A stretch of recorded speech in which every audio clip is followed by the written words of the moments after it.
इसलिए देखा कि वो बंदा कांग्रेस का था, धीरज साहू।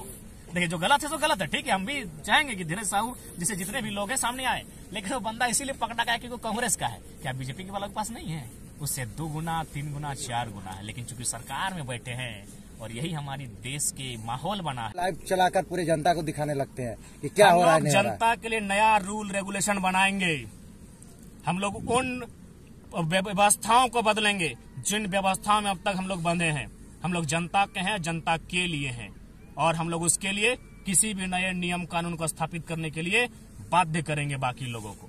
इसलिए लोगों को इसी बात का दिक्कत होता है, ये साधारण सा लड़का, कल तक इसको कोई जानता नहीं था, खाने का ठिकाना नहीं, रहने का ठिकाना नहीं, पहनने का ठिकाना नहीं, आज वो लड़का अपनी निडरता के कारण इस राज्य में एक ऐसा माहौल बनाया है, इस बात को मानना होगा कि हम लोग विचारधारा हैं। अच्छा जयराम जी, अब लग रहा है कि टाइगर जयराम तो एगो टाइगर नहीं है, अब 1000 टाइगर है, क्योंकि आपके इतने दिन के एब्सेंस में भी इतने लोग, उसके बावजूद देखिए बरही में कार्य हुआ, नहीं तो हर जगह आपको बुलाया जाता था, अभी आपके टीम को आप फोन कर देते। बरही में हमारे संगठन की विजय हुई, बड़का गांव में विजय हुई, मांडू में विजय हुई, रामगढ़ में विजय हुई, कोल्हान में तो मैं गिन नहीं पाऊंगा। जो पिछले 1 महीना में जो कोल्हान से हमारा रिजल्ट आया है, हमारे कोल्हान के साथियों ने जबरदस्त हमारी बिना उपस्थिति के उन्होंने काम किया है। रात 1:30 बजे कल ही 12 लाख का आज तो ऐसा नहीं है, हम लोग विचारधारा बन चुके हैं और हमें आलोचनाएं हमारी और हमारे लिए गलत बातें वही लोग मनगढ़ंत कहानियां बताते हैं जो पॉलिटिक्स में है। आप किसी गांव में जाइए, खेतों में खटने वाले किसान से पूछिए, फैक्ट्रियों में काम करने वाले मजदूर से पूछिए, जयराम महतो कौन है। अगर वो हमारे लिए नेगेटिव कहेगा, हम उस समय बैक आ जाएंगे, वो हमें नेगेटिव नहीं कहेंगे। नेगेटिव कौन कहते हैं? जो पॉलिटिक्स में है, जो प्रखंड अध्यक्ष है, जो जिला अध्यक्ष है, जो मीडिया प्रभारी है, जिसका मोबाइल रिचार्ज होता है, जिसको 2 नली गली सड़क पुलिया मिलता है, तो जाहिर सी बात है वो अपने नेता का गुणगान करेगा ही। अगर हम उसकी जगह होते तो शायद हम भी वही करते।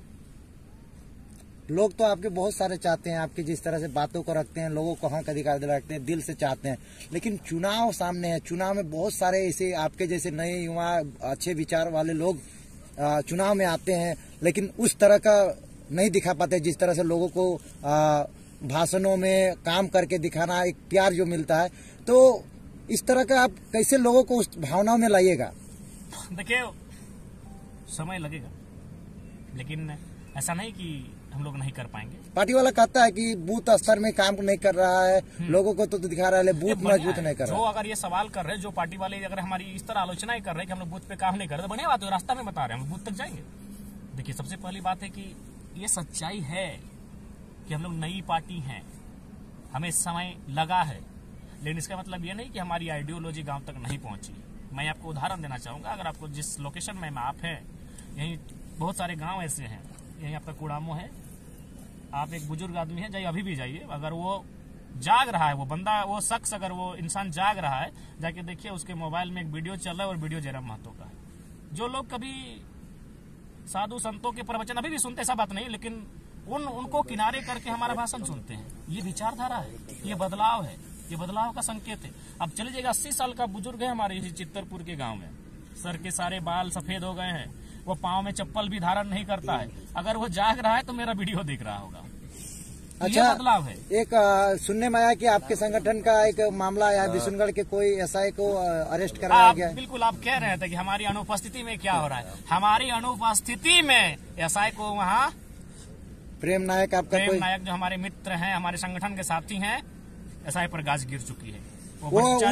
वो पीड़ित परिवार आपको आवेदन भी आपकी टीम को दिया गया था? टीम को उन्होंने बकायदा एक सभा में आवेदन भी दिया था, उसी आवेदन को हम लोग संज्ञान में लिए थे और हम लोग पूरा अपना लाइनअप किए थे। देखिए जो भ्रष्टाचारी है हम लोग भी नहीं बख्शेंगे, जो ईमानदार है उनको नमस्कार करेंगे, जो भ्रष्टाचारी करप्टेड है उसको नहीं बख्शे जाएंगे। तो आज वो एसआई जो करप्शन को ओढ़ रहा था, करप्शन के साथ सो रहा था, करप्शन को खा पी रहा था, आज उसका हालत पता कीजिए क्या स्थिति में। ये हमारी अनुपस्थिति में हमारे संगठन के साथियों ने करके दिखाया। और आप हमेशा बोलते हैं हम गिरिडीह के हैं, पारसनाथ और झुमरा के बीच के रहने के हैं और वहाँ के तलहटी के हैं, तो इसी के प्रवासी मजदूर का भी एक मामला पेपर कटिंग में आ रही है, उस पर भी आप लोग आगाज कब करिएगा? आप तो मुआवजा तो दे रहे हैं, उनको लेकर आंदोलन कुछ कीजिएगा, आवाज उठाइएगा? देखिए चूंकि प्रवासी जो विषय है वो कहीं ना कहीं हमारे जो सामर्थ्य का जो क्षेत्र है उससे कहीं ना कहीं अधिकार क्षेत्र जो है वो बाहर, अगर काशी राज्य का या देश का विषय होता ना तो बहुत सुलभता के साथ हम लोग यहाँ लेके आते। तो उसके लिए हम लोग जो प्रक्रियाएं हैं उसके माध्यम से हम लोग उनके तक पहुंचेंगे। बाकायदा उनसे हमारी वीडियो कॉल में टेलीफोनिक बात हुई और उनके दर्द के साथ, उनकी पीड़ा के साथ हमारा पूरा संगठन एक परिवार की तरह उनके साथ खड़ा है और हम लोग इस पर चाहेंगे, इस पर कोई अच्छी राजनीति ना हो, न पक्ष न विपक्ष न त्रिपक्ष, सब मिलकर उनके वतन वापसी के लिए हम लोग रास्ता तैयार करें, हम लोग एक साथ रहेंगे। लगातार चल रहा था, मीडिया पूरा कवरेज कर रही थी। धीरज साहू का मामला था जो कांग्रेस के राज्यसभा सांसद थे, इतना पैसा 350 करोड़, पर आज तक उस पर कोई कार्रवाई नहीं हुआ, कुछ नहीं दिखाई दिया। देखिए, सबसे पहली बात मैं आपको कहना चाहूंगा बिल्कुल, और एक महत्वपूर्ण मैं चाहूंगा इस वीडियो का अलग पार्ट के माध्यम से अपलोड कीजिए। मैं इस वीडियो के माध्यम से एक संदेश भी देना चाहूंगा। धीरज साहू, देखिए सबसे पहले उनके जैसे इस देश में 790 सांसद हैं, 543 प्लस 2 यानी 545 सांसद लोकसभा के, 233 प्लस 12 यानी 245 राज्यसभा के, यानी कुल मिलाकर 790। चलिए, हमने उनमें से 90 को हम मेरा दिल कहता है 90 लोग ईमानदार होंगे, 90 लोग ईमानदार होंगे। चलिए, उन 90 को हम माइनस करते हैं, अब बच गए 700 सांसद। ये बहुत गंभीर विषय में बात कर रहा हूं क्योंकि देश की सारी समस्याओं का समाधान इस विषय पर है। 700, धीरज साहू के पास कितना पैसा मिला? 350 करोड़, 350 करोड़, 500 तक है। चलिए, मशीन अभी भी गिन नहीं पा रही है कितना है। देखिए, सपोज मान के चलिए कि हम लोग 500 पकड़ा गया, यानी अनुमान उनके पास 1000 करोड़ होगा, जबकि धीरज साहू एक सामान्य सांसद है, राज्यसभा सांसद। हाँ, सामान्य ही कहेंगे। 790 में एक सांसद भी होता है जिसमें विधायक 81 को है, लेकिन 10-12 को वीआईपी है, थोड़ा सा बाहुबल, धनबल, माने क्रेज, तो एक सामान्य सांसद है। इन्हें राजभर में पहले कोई नहीं जानता था, पैसे के बदौलत से कुछ संपत्ति से जानते तो एक सामान्य सांसद जिनको कल तक कोई जानता नहीं था, उस शख्स के पास अनुमान 1000 करोड़ है। तो मान के चलते हैं कि हम सामान्य सांसद उन 700 में मान के चलते हैं कि आधे से ज्यादा को सामान्य रखते हैं, यानी 700 में 400 को हम सामान्य सांसद मानते हैं। 400 गुना 1000 करोड़ कितना हो गया? 4000 करोड़, 40,000 ठीक से एक बार काउंटिंग कर लीजिए। फिर से आप क्या बोले? 400 गुना 1000, 4 लाख। 1000 करोड़ एक बंदे के पास है, 400 के पास कितना होगा? यानी आप 4 लाख करोड़। सोच के देखिए कितना धनराशि हुआ।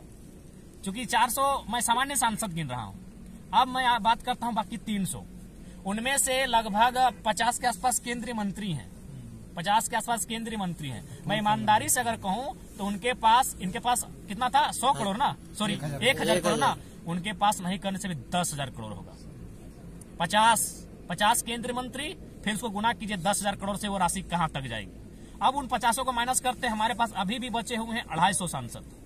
उन 250 को हम अनुमान मात्र के बीच 5000 में लाते हैं, यानी उस 250 सांसद को फिर 5000 से गुना कीजिए, क्या परिस्थितियां होंगी, कितना धनराशि जमा है। अच्छा, एक बात बताइए, जब हम बोलते हैं कि किसी लड़का को, एक छोटा सा उदाहरण देते हैं, चाहे हम दिनेश सर को बोलेंगे सर अच्छा से रहिए ना, अच्छा से थोड़ा अच्छा दिखिए ना, इसका मतलब क्या? ये अच्छा पहनेंगे तभी ना अच्छा रहेंगे, अच्छा खाएंगे तो अच्छा कहाँ से आएगा? पैसा से। अच्छा पहनेंगे यानी जूता अच्छा होना चाहिए, अच्छा खाने बोलेंगे यानी भोजन अच्छा होना चाहिए, वो कहाँ से आएगा? पैसा से। यानी सारा चीज है आर्थिक स्थिति से।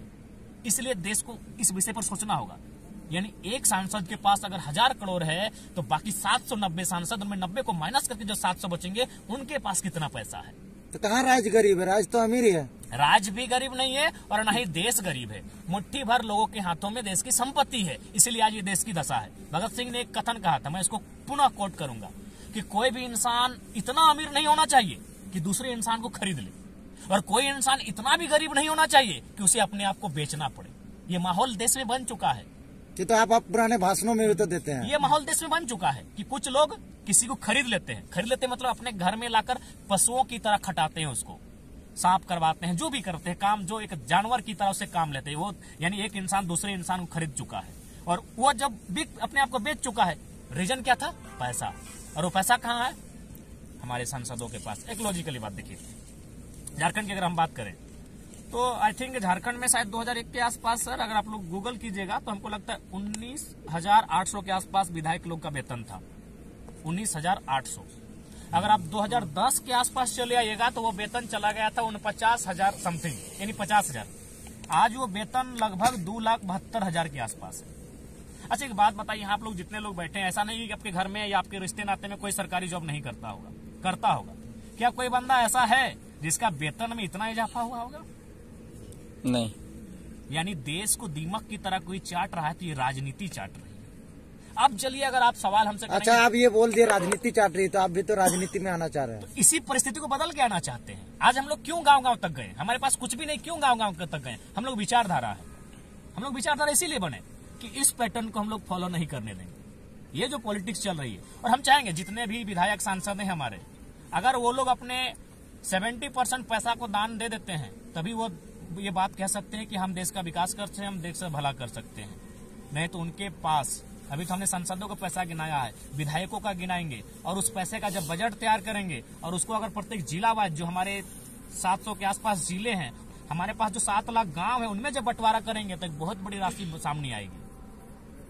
देखिए, एक सबसे बात क्लियर जान लीजिए, विकसित होना का मतलब, उन्नति होना का मतलब आर्थिक से, आर्थिक सबसे बड़ा इंपॉर्टेंट चीज है आर्थिक, इकोनॉमी। इकोनॉमी यानी साफ शब्दों में पैसा, और पैसा गलत तरीके से इन लोगों के पास है। और चूंकि धीरज साहू ने